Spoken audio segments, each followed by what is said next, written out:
গণমাধ্যমের এরকম অনেকগুলো ঘটনা পাবেন আর কি। ঘটনার শুরুতে নিউজ করা হয় যে শিবির এটা করেছে, স্টার্টিং নিউজ।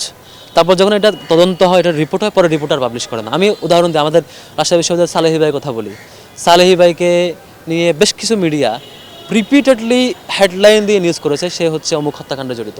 কিন্তু যখন মামলাটা মানে আওয়ামী আমলে মামলাটা যখন সমাধান হইলো এবং যখন দেখলো যে তিনি আসলে বেকসুর খালাস পাচ্ছেন, এটার সাথে জড়িত না, এই নিউজ কিন্তু সেই মিডিয়াভাবে ফলো করে প্রচার করে নেয়।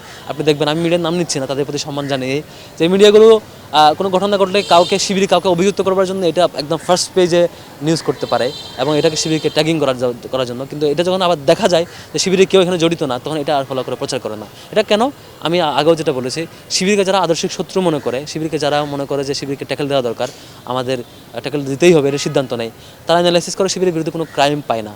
ক্রাইম বলতে আমি বোঝাচ্ছি রেপের ঘটনা, চাঁদাবাজির ঘটনা, অন্য কোনো কাউকে ব্ল্যাকমেলের ঘটনা, অন্য বা কাউকে কোনো দোকান, কোনো ব্যবসা প্রতিষ্ঠান নিয়ন্ত্রণ করে তাদের মতো করে যে কাজগুলো করে আর কি। এগুলা যখন পায় না, তখন তাকে অদ্ভুত একটা ঘটনা হাজির করে যে কিছু হলে শিবিরকে কীভাবে এঙ্গেজ করানো যায় আর কি। কিন্তু এটা যখন আবার তদন্ত হয়, ফলো আপ হয়, পরবর্তী ফলো আপ নিয়ে সামনে আসে না। এটা আমরা খুবই দুঃখ প্রকাশ করছি, বা আপনার মাধ্যমে মিডিয়াকে অনুরোধ করবো যে যাতে করে পেশাদারিত্বের জায়গা থেকে এটুকু কাজ করে আর কি, সত্যটা নিয়ে আসে এবং ফলো আপটাও যাতে সামনে নিয়ে আসতে পারে।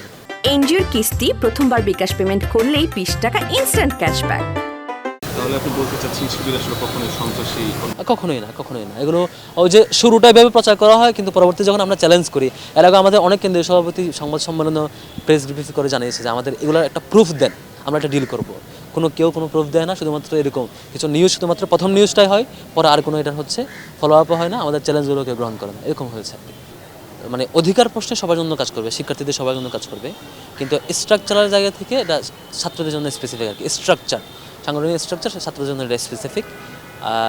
আর অধিকার প্রশ্নে বা অন্যান্য সংগঠন যেগুলো পাবলিক গ্যাদারিং যে কাজগুলো করে, এগুলো ছাত্র শিবির সবার জন্য, সব জেনারেশনের সব ক্যাটাগরি শিক্ষার্থীর জন্য কাজ করবে, এটাতে কোনো ধরনের লিমিটেশন নেই। আমরা শিক্ষার্থীদের কাছে মানে অলরেডি তো আগেও আমরা মিশেছি, শিক্ষার্থীদের সাথে ছিলাম, এখন আবারও যাচ্ছি, গিয়ে আমাদের কথাগুলো বলার চেষ্টা করছি। আমরা আসলে ছাত্র রাজনীতির কোন রূপটা আমরা চাই। আপনারা ক্যাম্পাসে অলরেডি দেখতে পেরেছেন যে আমাদের প্রকাশের পর মোটামুটি অলমোস্ট শিক্ষার্থীরা বেশ ভালোই পজিটিভ ফিডব্যাক দিচ্ছে আলহামদুলিল্লাহ। তো সেদিক বিবেচনায় বিশ্ববিদ্যালয় প্রশাসন যদি ছাত্র রাজনীতির পরিবর্তিত যে সংস্কার রূপ আমরা চাচ্ছি সেটা নিশ্চিত করতে পারি, আমার মনে হয় শিক্ষার্থীরা ভালোভাবে গ্রহণ করবে। আমরা শিক্ষার্থীদেরকে এই কথাটুকু পৌঁছানোর চেষ্টা করছি। অবশ্যই আমরা আইডিয়া এক্সচেঞ্জের মধ্য দিয়ে, পারস্পরিক শেয়ারিংয়ের মধ্য দিয়ে এগোতে চাই। কোনো জিনিস, কোনো আইডিয়া কখনোই কোনোভাবে কারোর উপর চাপিয়ে দেবে এটার সাথে আমরা কখনোই একমত না, এবং এটা আমরা করতেও চাই না, কখনো করবো না। আমরা শিক্ষার্থীদের সাথে পারস্পরিক এক্সচেঞ্জটা করতে চাই, আইডিয়ার এক্সচেঞ্জ। অনেক ধন্যবাদ, থ্যাংক ইউ।